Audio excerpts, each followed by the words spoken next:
Hey everybody, Dustin Legary here with Rob. Rob, how are you today? I'm doing great. I am excellent because you're going to tell us all about the Nessus destination and some of the events that we can experience here. What is your favorite event? So mine is probably the Cabal drill that you guys saw earlier. There's a huge Cabal warship flying up in the sky and it's shooting down rockets while you're trying to defend this drill against a bunch of ground forces. It's just complete chaos. And that's actually a public event, correct?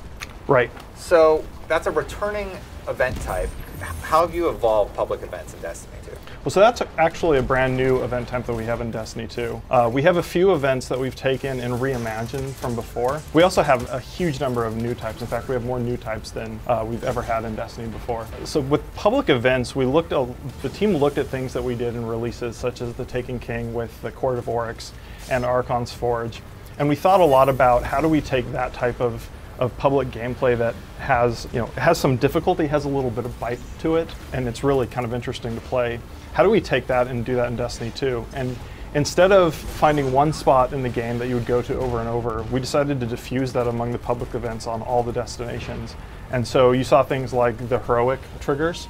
So every public event has an optional bonus objective, and if you trigger it, then you get an extra hard version of the event with way more enemies coming in and sometimes optional bonus objectives or named bosses that you have to kill. And if you are able to complete that, you get bonus rewards for it.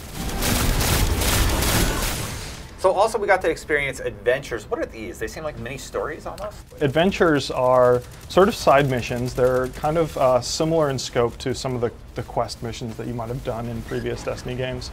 And they have a story, they're fully voiced.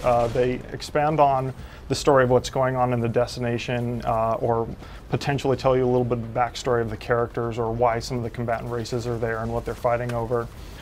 They're all self-contained. They're reasonably quick and they have no load screen, so you can sort of start one and then finish it and stay in the destination as a group and then go on to the next content. I have no way to do that, but the vets seem to like you very much. Of course, lost sectors, everybody's really interested in that. We found a few where there's a painting on the side of the wall, of the logo basically. Then you got to figure out how to get in there. Why don't you describe that a little bit for the audience? Yeah, so lost sectors originated from the idea of finding a little cave and wondering, what if there was actually something down there? What if it wasn't just, a small little cave potentially with a chest in it? But what if you kept going and it turned into a huge cave system and then there was a boss in it? And when you fought the boss, there was a chest and you can loot it. And we loved that fantasy, and we invested pretty heavily in some new tech and workflows that let us execute that throughout all the destinations in Destiny 2. So as you guys saw, the flow is generally, you can spot this symbol, and we're painting it in places where you can usually see it from the main road. And when you see that symbol, you know that there's a lost sector nearby. So then you have to sort of get off your Sparrow and hunt around and try and find the entrance. And some of the entrances are easier to find than others. Some of them are pretty well hidden, and there's some gameplay just to finding them. And then once you get down, each of them has an encounter. The size of them varies. Some of them are shorter than others. Some of them are actually quite large. And at the very end, there's a boss that you fight. After you defeat the boss, it unlocks the chest, and you can loot the chest and move on.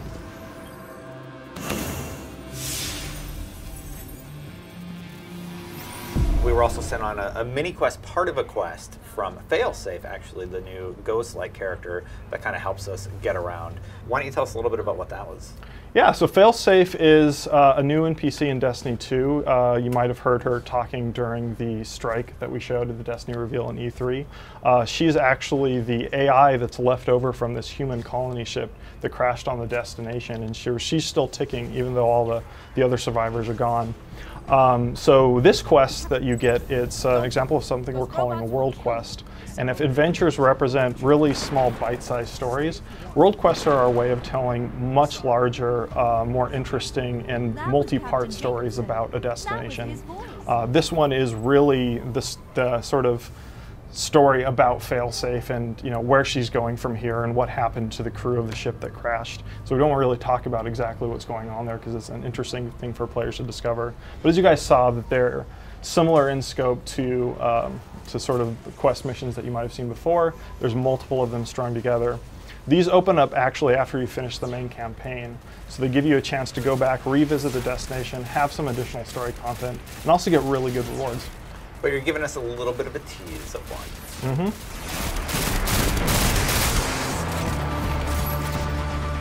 So finally, there's multiple landing points. Are those all unlocked the first time that you go to a planet? No, so when you first go to a planet, you're not going to see very much. We really want the sense of exploration of starting in an area and looking at all the things that are there and then moving to the next area and like slowly uncovering the entire destination. As you complete adventures or story missions or other content, you'll start unlocking landing zones and more of the place will open up.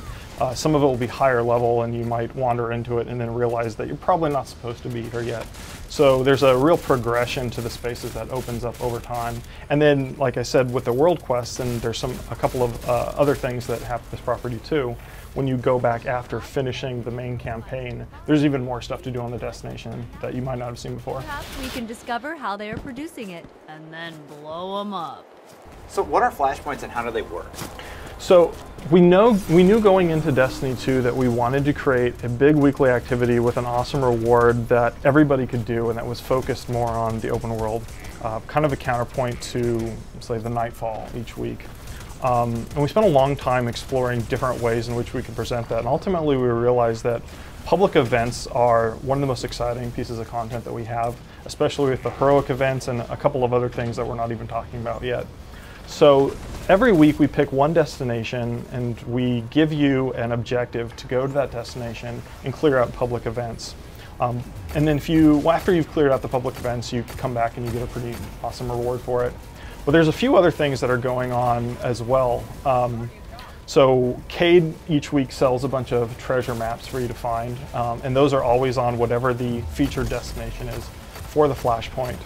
And then there's a bunch of secret bosses that you can only trigger and summon when that destination is the Flashpoint week. And most of those things are related to the public event. So if you are able to finish a public event quickly, or if you trigger the heroic version of the public event, you might get an extra boss who comes stomping in. And those guys drop extra rewards as well.